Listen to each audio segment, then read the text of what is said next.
Gayon na may anak niya, ang sugo ng Diyos na Ama. Hallelujah, Hallelujah, Hallelujah, Hallelujah.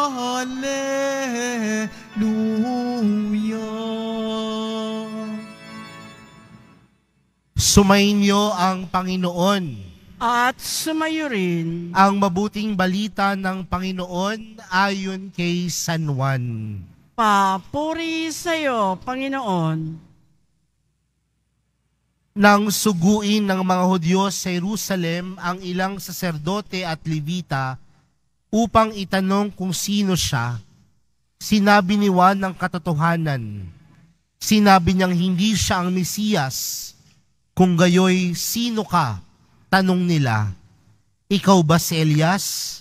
Hindi po, tugon niya. Ikaw ba ang propetang hinihintay namin? Sumagot siya, hindi po.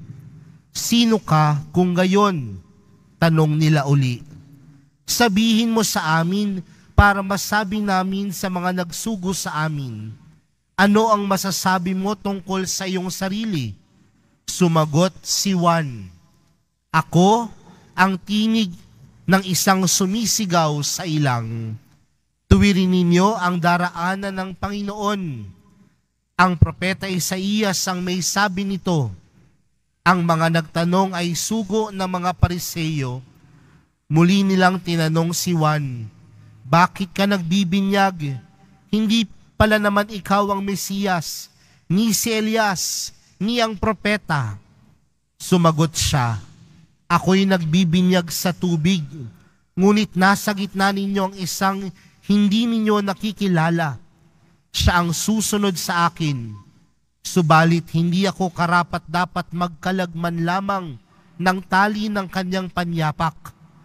Ito'y nangyari sa Betanya, sa ibayo ng Jordan, na pinagbibinyagan ni Juan. Mga kapatid, ang mabuting balita ng Panginoon. Pinupuri ka namin, Panginoong Heso Kristo. Magsiupo muna po ang lahat. Magandang hapon po sa inyong lahat. At maligayang bagong taon po pa rin sa inyong lahat. No? Palakpakan po natin ang ating Panginoon.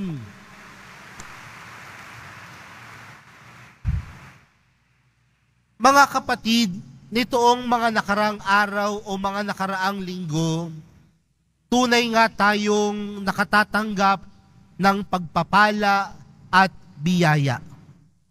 Una sa lahat, ang pagpapala na ipinagkaloob sa atin ng Diyos sa pamagitan niyang kabutihan, ang pagpapala ni Jesus na ipinanganak upang iligtas tayo sa ating pagkakasala. Ito'y katotohanan na sa kabila ng hirap ng ating buhay, sa kabila ng mga pagsubok ng ating buhay, alam natin na tayo ay may dahilan upang patuloy pa ring magdiwang. Bakit? Dahil puno ng pagpapala, puno ng biyaya, at puno ng kabutihan at pagmamahal ang Diyos. Kaya nga mga kapatid, tandaan natin na ang kapanganakan ni Jesus ay hindi lamang isang araw. Ang kapanganakan ni Jesus ay hindi lang isang selebrasyon, kundi ang kapanganakan ni Jesus, malaking hamon sa ating buhay na maging pang-araw-araw na pamumuhay para sa atin. Minsan po kasi aminin natin o hindi, ngayon po nagsimula na naman tayong naghahanap buhay. At sasabihin natin, tapos na ang Pasko. No? Tapos na yung mahabang bakasyon.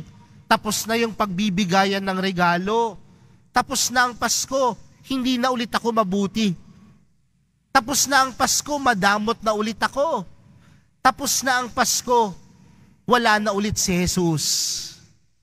Ngunit mga kapatid, yan ang binibigyang pansin sa ating unang pagbasa.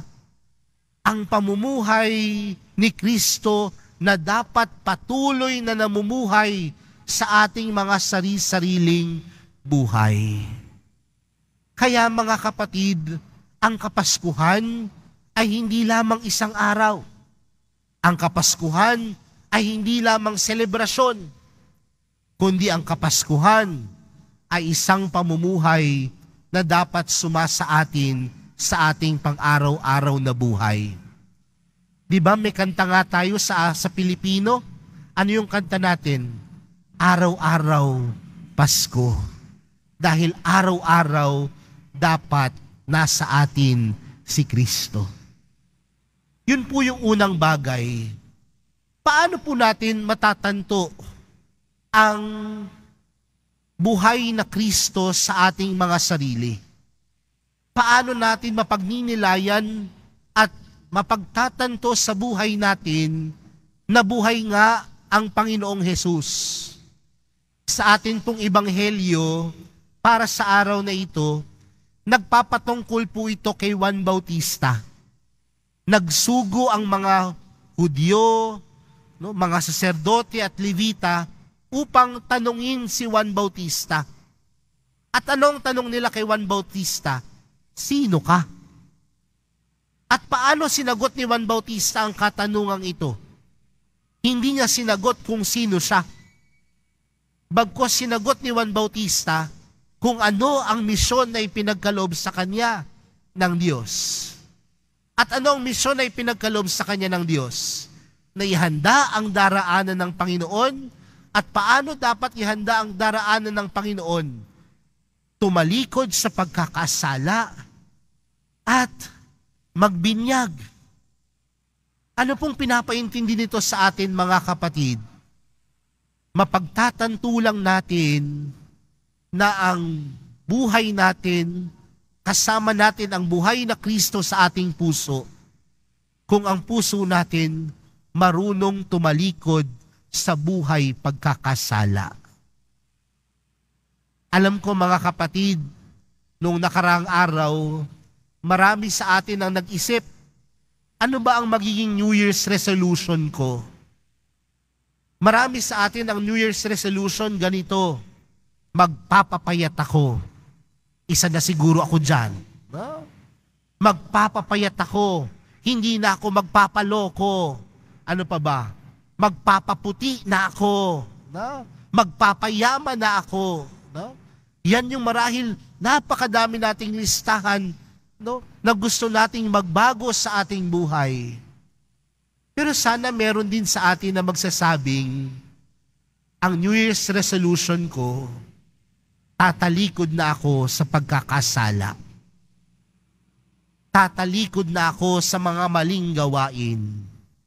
Tatalikod na ako sa mga immoral na gawain.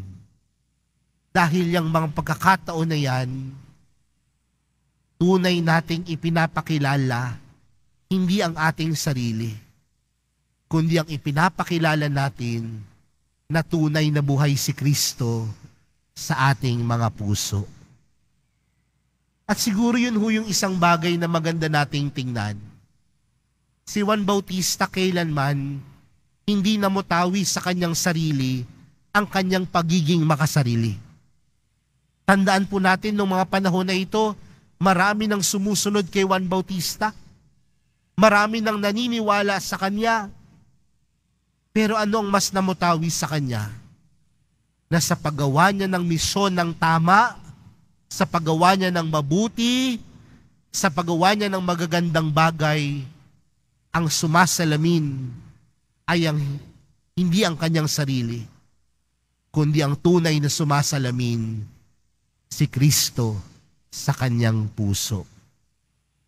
Kaya mga kapatid, sana yan ang New Year's resolution natin, na kapag tumitingin tayo sa ating kapwa, kapag tinitingnan tayo ng ating kapwa, ang nagliliwanag si Kristo.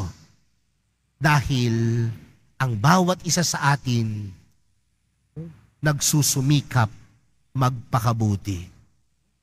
Ang tema po natin ngayong kapistahan, ibig po naming makita si Jesus. At nawa sa mga mata ng bawat isang deboto ng mahal na pong Jesus Nazareno, hindi lang natin sila nakikita bilang deboto, kundi nakikita natin sa kanila si Jesus dahil nabuhay at namumuhay sila na kagaya ni Jesus. Pakitingnan niya ho ang katabi. Sino ang nakikita? Baka litsyon pa yan. Baka paputok pa yan. Baka yung pampaswerte pa yan. Siguro sa araw na ito, pinapaalalahanan po tayo mga kapatid, kung tunay na namumuhay si Jesus sa ating mga puso, nawa ang kapwa natin tunay na magsasabi sa atin, ibig po naming makita si Jesus sa ating mga buhay, sa ating pananampalataya, at higit sa lahat, sa ating mga puso. Amen.